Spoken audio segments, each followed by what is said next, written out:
Appearances can be deceiving, but you don't have to let them deceive you.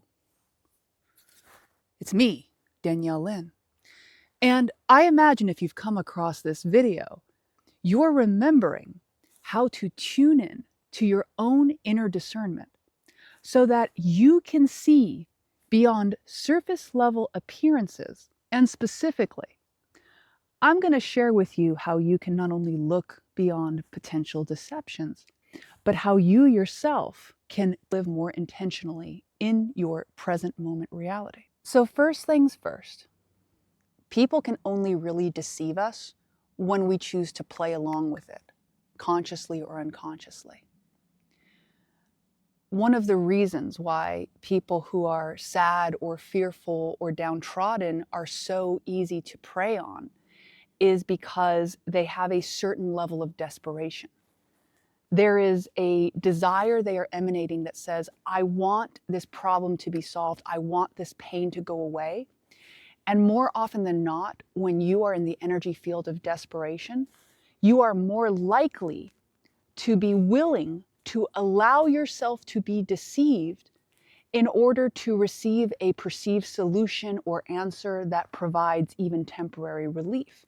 That would be comparable to making choices from the energetic momentum of scarcity.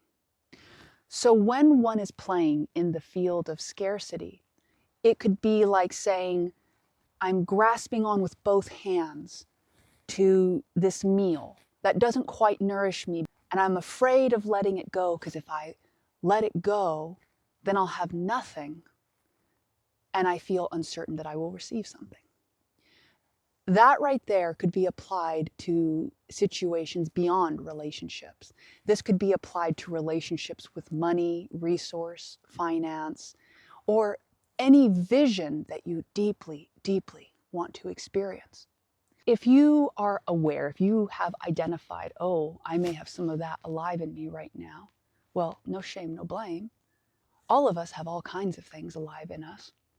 The ability we have to observe what is active within us puts us in the control panel of our lives, especially when we decide not to indulge in shame, blame, and guilt. Because it allows us to see what we've been choosing and go, that's interesting. I wonder why I've been choosing that. I don't necessarily prefer that kind of experience, and I can see that for a while maybe it temporarily served me, but I'm also certain that there's other possibilities available, even if I'm not currently aware of what they could be or even how I could connect with them. And because this is a vast universe with many possibilities, I'm also certain that there's possibilities where I am living an enjoyable existence. So I wonder what that could look like, because it's very likely that all of us have engaged in that sort of play with ourselves at one point or another. So it's not really relevant to be upset at what has been. We can be aware of it and we can feel our feelings about it. But once it's no longer fun to feel the feelings either, once those feelings are complete, then we have the ability to shift to the next step. Life is really just a series of stories that we tell ourselves in any given moment. Your life is a great, fantastical story, because without your mental perception of what your life is, it's simply just you experiencing moment to moment to moment to moment. And it's your perceptions of self that seem to weave the great drama of the reality. But for the most part, everything matters about as much as you imagine it matters, which is to say either very greatly or not at all. And that may sound very flippant, but in a way it's very freeing.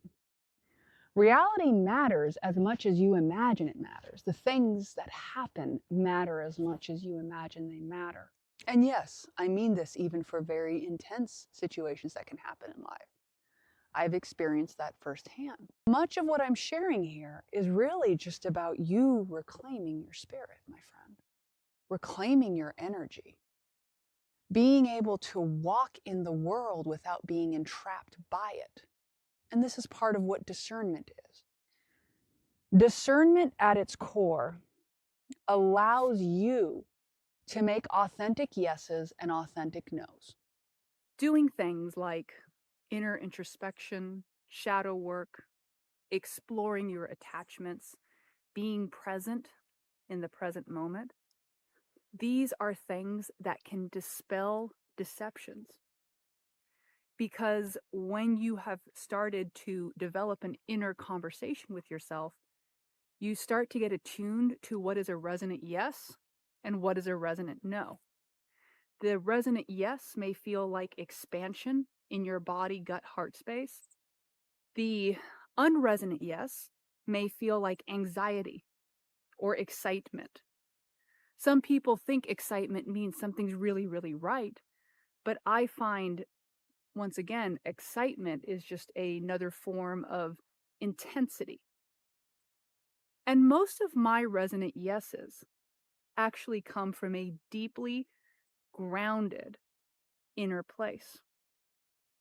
And so a lot of times, the willingness to be discerning is synonymous with the willingness to sit and be present as you are, even through unknowing, even through potential discomfort, until the resonant yes emerges. When you are presented with challenge, pain, and struggle, you might find it very tempting to rush a yes or a no because you want to reach an outcome, you want to reach a point. And this is how a lot of, let's say, energies that are not quite aligned with your interest can sometimes hook you in to an idea. It's kind of like the bait that they have on the fish hook. It seems so appealing and you're so hungry that you just go for it. The thing is, you don't have to go for false bait. When you cultivate a deep sense of trust within yourself and your ability to navigate through your discernment, you will not be taken in by falsehoods because you're less interested in rushing to a conclusion than you are interested in arriving at the most resonant current step. I'll say that another way. When you choose to make your integrity and your discernment a priority in life, it is more appealing to experience temporary discomfort and unknowing until the resonant yes shows up than it is to rush to a yes to alleviate perceived challenge. Anything that you experience outside of yourself that is perceived to bring relief to you is simply the story you are telling yourself about relief that allows you to rest. What I mean by this is you can take a look at any experience you have in your life where you really wanted something. And maybe it was something like, I want this much money so I can relax. I want this much health so I can feel good. I want this experience so I can feel that. And every single one of those scenarios, even if the external situation was met, it's your internal yes, it's your own internal self that allows you to feel the sense of, the completion has been met. Wonderful. And the thing is, if one is relying on the external to provide that perceived sense of completion, there becomes a point when that particular expression of completion is no longer satisfying. I'll give an example. A student who feels a strong urge to prove themselves through their academic pursuits.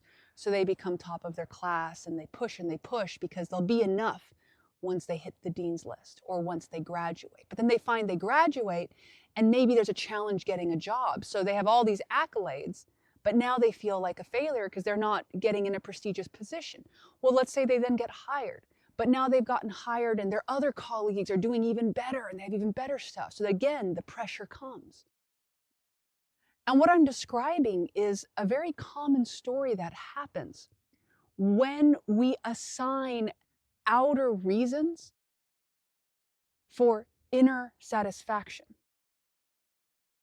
Now, I'm not saying, you can't play with outer form, but if you allow outer form to dictate to you what your inner state is, then I imagine you will live a lot of your life chasing something just slightly out of reach. I'll be super clear. There's no judgment about that. I feel like it's a very common story for all of us who have been human, because it really does appear sometimes as though the external things will provide us with the fulfillment we imagine we want. I invite you to listen to this from your heart if you so choose. You're only ever experiencing the present moment. Even things that are going to seemingly sequentially happen moments from now, minutes from now, days from now, you're only going to experience those moments as they happen in the present moment. And so much of the enjoyment of your life is really just a montage of the collective moment to moment moments you are having in your day to day life. So if your day to day life is by and large shuffled away for the idea of a future vision that you can finally arrive at and reach satisfaction in, what one is doing in that way is they are living a consistent reality in which happiness is always one step removed from the present moment. And so that can create the feelings of disconnection, anxiety, that can instigate beliefs such as, I have to keep working hard, I never have any rest. Because there is a part of self that genuinely does not believe that satisfaction can happen in the present moment. Because that satisfaction is behind a glass wall of, well, sure, it can happen in the present moment. Once this happens, once this happens, once this happens, and once this happens, well, because that's going to happen tomorrow when I lose weight, when I get this job, when I get this relationship, when I'm this spiritually aware, when this stops happening. I once heard this analogy that some people think hell is like brimstone and fire. Someone suggested it is the most beautiful place in the world where when you go to sit down on a cushioned pillow, you just keep thinking to yourself, oh, if only this cushion was just a little softer. Inherent dissatisfaction and disconnection from the moment is one of the ways we perpetuate disconnection from our power in the moment. You could say heaven or hell is really just toggled by your genuine perception. But you're not going to gaslight yourself effectively into appreciating the reality you're in. What I find the effective path is genuine embodiment with yourself. Instead of requiring things outside of ourselves to support the stories of who we are, we begin to remember and anchor in to who we truly are beyond the stories. And one of the ways we can do this is through discernment, inner inquiry, and a sense of playful curiosity. My friend, if you would like to go deeper with that, I invite you to explore the Self-Alchemy Lab. We're currently walking through the PSI approach, self-alchemy integration. And I imagine if developing discernment is something that inspires you, you may enjoy this experience we're currently having. Please feel invited to like, share, and subscribe, and leave a comment if it inspires you. And in all cases, I look forward to our next conversation.